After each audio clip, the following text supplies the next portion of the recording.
Hi peeps, so long story short, I injured my right thumb about a week and a half ago, and because of that and because of the long weekend that happened last week, I had time to reevaluate some stuff, and thankfully I was able to overcome the frustration of feeling a little bit useless by doing some stuff that didn't require to use my hand that much, including an update of how things are going with my art project, as well as documenting a couple of tips that I can give you whenever you feel like you're not going as fast as you would want to go. My name is Gonzalez, welcome to this channel where I try to put all the ideas that pop into my head, all the research that I do, and all the tips that I learned through my own art journey so that it can serve as a guide for other artists out there on what to do, on what to avoid when they're trying to do something similar. Okay, so for the update, I wanted to break all of this down into 5 points or chapters, and let me know if you like this format in the comment below, as you know that I really love your feedback on these kind of things. So let's begin with point number 1, time. So rounding up things, and because I have an OCD of organizing things, I will say that I started both my art project Wall of Nam and this YouTube channel in the very start of 2022, so almost 4 months ago. And what I've been doing with this time is to actually build the foundations of the art project. What is it going to be about? How is this idea going to help the animal causes? As for this YouTube channel, I have been working on how to make better edits, on how to actually be more comfortable talking to the camera, on figuring out the subjects that I can actually give something of value to you, and in general just to keep creating content. And to be honest, I don't think that I have been able to make as much content as I would want to. Anyway, let's go to point 2, which is knowledge. So I think that this is basically what I have learned so far and what I would recommend to anyone watching. First, do something that you're really passionate about, something that you don't care if you're making sales or if you're getting acknowledgement for what you're doing.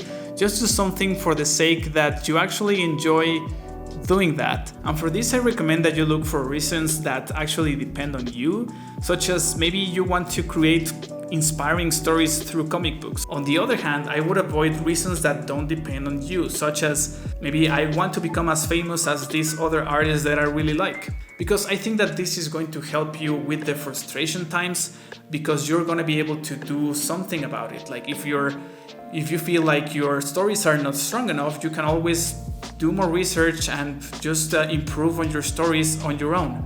Whereas becoming famous, maybe that not only depends on you. Now, second thing about knowledge is that I think that creating great content is going to take a lot of effort and a lot of work, but I also think that you should start developing a healthier lifestyle or a more balanced life from the early stages. I have found that making to-do lists in the start of the week has helped me a lot with this, so don't forget to not only add tasks of your art project, but also of other things, such as walking your dog, or maybe having a coffee with a friend, or maybe just chatting online with friends, something like that. Like these small tasks, if you don't forget about them, if you're just conscious that there's some stuff outside your art project, this is also going to be helpful for you. Now, the third thing about knowledge is that you should always aim to become better and better to whatever it is that you're doing, and avoid falling into this comfort zone. It doesn't matter if your work is shown to millions of people. If your work doesn't stand on its own, if you're not in your A game by that moment, maybe people will forget your content right away. And this, I think that has happened to me in a couple of reels that I just did, because I was thinking of, it's the reel of the week that I have to post, and I just put it out there.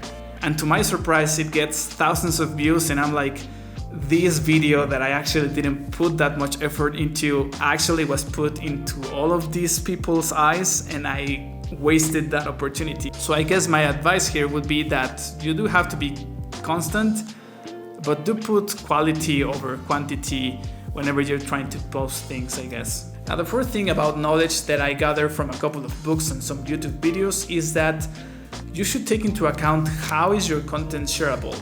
Right now it's probably not enough for you to just create good quality content in terms of is well done, but to also think on why people would like to share your content. And this is a tricky part, but something that has helped me is that just try to analyze what kind of content do you share just for the sake of sharing it, and try to imitate that reason with your own art project. Okay, so third point in this update, and this one is results.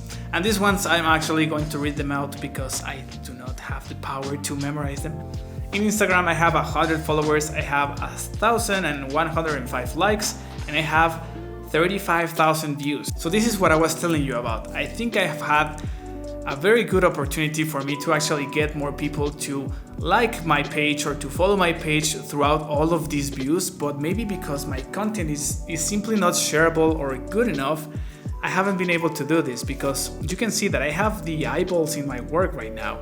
It's just that I need to become better at creating content, I guess. Now TikTok is catching up a little bit. It has now 87 followers. I have 540 likes and 5,550 views. So you can see that I have more followers on Instagram, but if you compare the ratios between the views on Instagram and TikTok, I'm having a much better conversion on TikTok right now. Now on Twitter right now I have 21 followers, 73 likes, and 14 retweets. I think that this is one of my weakest social medias, but I have recently found that Twitter, I think that is more for you to actually really engage with others, and I have found truly amazing people to just talk about their processes, and I think that this is more of an just enjoy the platform, engaging with others rather than expecting for a lot of people to follow you.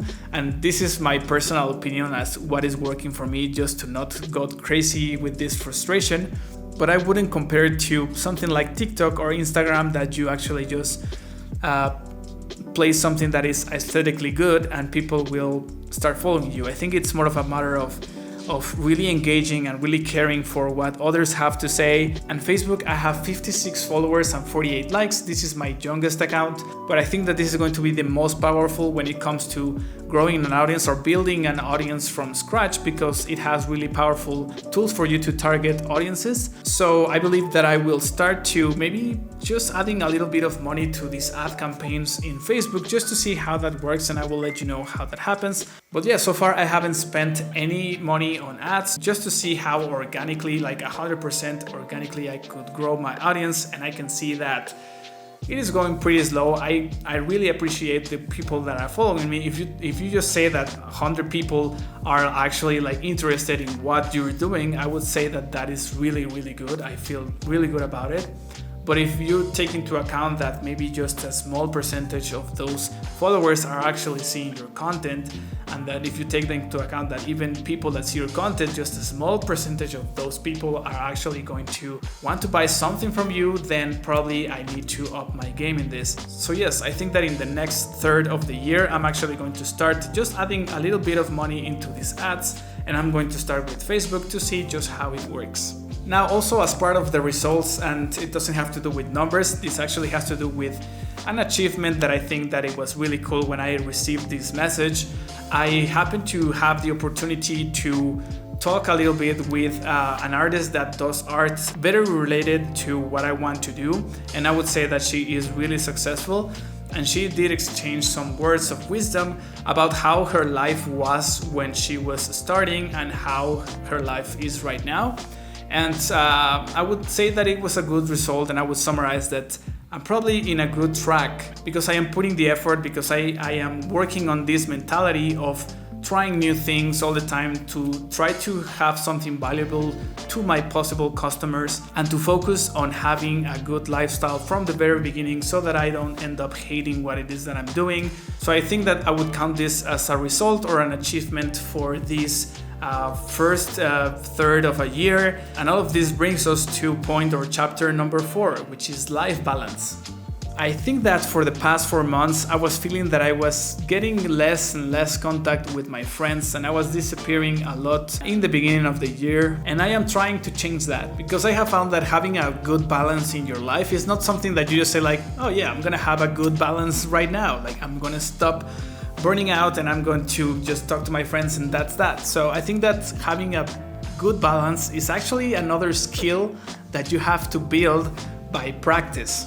Finding a way to have this balance into when it is good for you to work hardest and when it is for you to take a rest. I think that is an entire science that I'm learning right now. But as anything that you learn from scratch, I think that just researching and practicing and just sometimes making mistakes is the only way for you to just get there. As an update of this life balance, like last weekend that was a long weekend, I had an awesome time with Isa, basically doing nothing. Like we were just resting, binging Demon Slayer. We just took a couple of walks. I happened to walk Boba more than once a day. Basically we had an awesome time celebrating our 3 years together, which is really awesome. Isa is the best. Throughout last week, I was also playing more with Boba because he kind of got into a fight. I wouldn't say that he got into a fight because he wasn't on the fight. Like other dogs simply just came out of nowhere from behind and bite him in the tail, and we just couldn't separate the other dog, and that's why this happened to me. When all got separated, I just checked Boba and he was okay. He forgot about the whole thing in like 10 seconds. I was really worried, but it just made me feel that I need to just be more there for Boba. Let me just show you how he is doing. Okay, he's resting. But what I'm saying is that sometimes you just get really focused on your work and you really forget about these really important things. I also started to see more a friend, one of my best friends in college, like he came back from Canada and we've been chatting more and stuff like that. So all of these things I think that are improving. And funny enough, all of this new mindset and all of this attitude had to do with me hurting my thumb. I think it was like a forced break that I really needed to do, and it allowed for things to cool down and for me to just think about the important stuff that is going on, how I can move forward. And I guess that my tip here would be that whenever you feel like something slows you down, and this can happen under very different circumstances and to very different levels, but I would say to try to focus on the things that you have instead of feeling frustrated by the things that you wish or the things that you don't have right now. And believe me, this made all the difference between having a really awful week, like just don't doing anything, and me actually just being more proactive. And finally, let's wrap this up with point or chapter number 5, the future. So this chapter is basically about the goals that I have for my own art project and this YouTube channel. And what I want is to actually continue to build these more personal relationships with people that are interested in what I have to offer, and as well to provide some help and be there for what the projects that other people are trying to do and see how I can actually help them. Now the second thing is to be able to make a better work or up my game in spreading the message of helping animal causes. If I start to make more valuable content in my post, like just informing more people or making my content better so that people can just pay attention to whatever it is that I have to say, and if I make donations on my side, I think that that could be another way for me to achieve this, but I'm gonna be working on that as well. And last but not less important, I want to continue to improve my life balance, to be able to focus on the things that I want to create, to become better and better at those, and also to be more present, with the handful of people and beings that I really love and that I am lucky enough to have in my life, and simply just enjoy more things as they are. Anyway, that's it for this video. If you're struggling to find your time and the effort that you need to do for your own art projects and also have a great balance, well, you're not alone. I hope that this video is encouraging. I hope to see you in the next one, and I leave you of more of this guy in 3, 2, 1.